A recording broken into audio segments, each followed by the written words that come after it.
Hey AV Clubbers, it's time for another DVR Club, this time about the penultimate, now we get to say it, the penultimate episode of this Game of Thrones season, Dance with Dragons. I'm John Teti, your senior editor, and I'm joined by... Katie Rife, staff writer. Newly reddened in tribute, I assume, loving tribute to the Red Witch herself. I was inspired. Yeah, which brings us to our top storyline, which is just everybody being burned alive all over the world. Everybody. They're done with stabbing and they're moving on to burning. That's right. Although, don't worry, there was plenty of stabbing in this episode as well. That's true. But, yeah, okay, so we've got the dragon coming in and burning everyone in Meereen at the big pit fights. Protecting his mother. Right. But we'll get to that in a second. But the marquee burning, really, is the burning of Stannis' the thing that everybody took to Twitter to express Yes, the princess. What is the princess's name? Shireen? Shireen? I guess it doesn't matter that much anymore. I think I had said in the last DVR Club how much I was starting to love Stannis. I had a little man crush on Stannis. Whoops, I guess, you know, my sympathy meter went down a little bit. Yeah, I mean, really, you could blame the red woman for all of this, really. Can I at this point? You know what my least favorite part of this whole arc has been? Is just like how many times we had to hear Stannis insist, like, no, my wife and daughter have to come along. And like, I think we heard that half a dozen times. Every time it's like, ... so I can burn her alive. You think so? Because I mean, it wasn't like totally out of nowhere for me, but it's not like it's something I had been anticipating. But you never thought he was bringing her along for funsies, did you? No, I guess I didn't really think about it.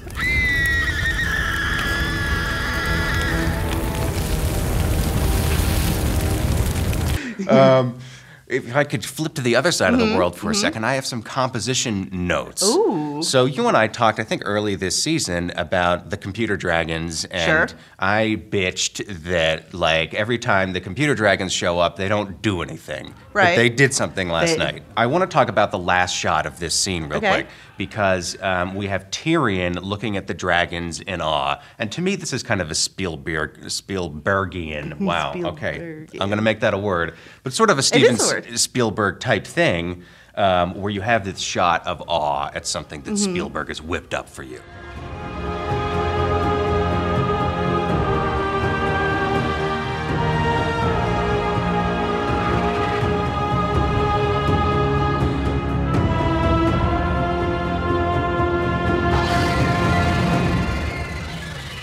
And let me tell you, I loved ending on this shot.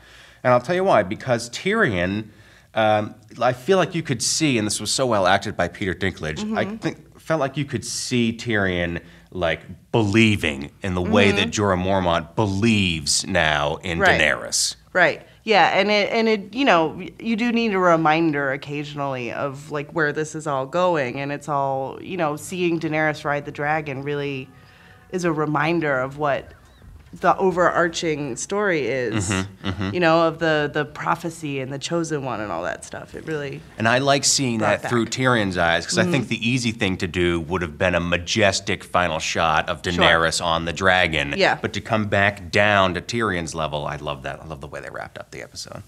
Now, I understand you have a bit of a puzzler for me, a quiz I do for me. have a bit of a puzzler for you. I think we haven't played Do You Know This Character's Name in a while, right? No, not since towards the beginning of the season. Okay, hit me with it. I'm ready. Okay, so Arya's down on the docks. She's doing her oyster thing. She's getting ready to assassinate the guy, but she gets sidetracked by the arrival of someone from her past. Who's that? Okay, it's funny you bring this up, because I watched this episode with someone who has not ever seen Game of Thrones. Okay. And like I tried to fill them in real quick so they could get something out of the episode. And they asked me, okay, who's this person? Yeah. I was just like, I have no idea. Is he someone from Arya's list? Yes, he's from the kill list. Okay, which one? Meereen Trent. That was one of the ones she would mumble, and I would just be like, maybe I remember who that guy is. Yeah, I was like, blah, blah, blah, Cersei. And what did he do to cross Arya? Well, he was a member of King Robert's and then Joffrey's Kingsguard, but specifically with Arya, he fought her fencing teacher that gave her The Bravosi who taught her. Yeah. So I think she blames him for the death of her fencing teacher. And what is that character's name? Oh, Sirio something. Yes, I win. Except I don't know that guy's name either.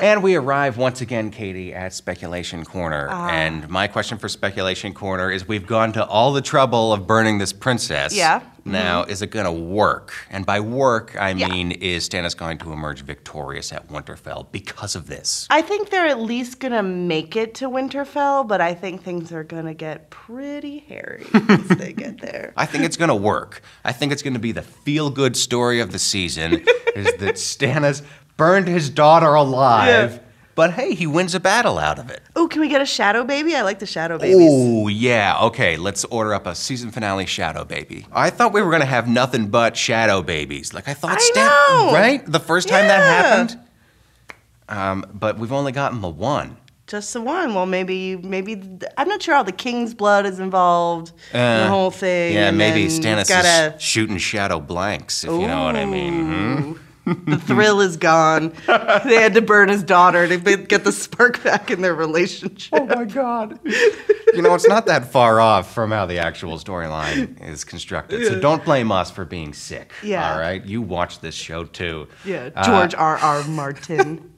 And thank you for watching this show, DVR Club. For Katie Rife, I'm John Teti. So long for now. Bye.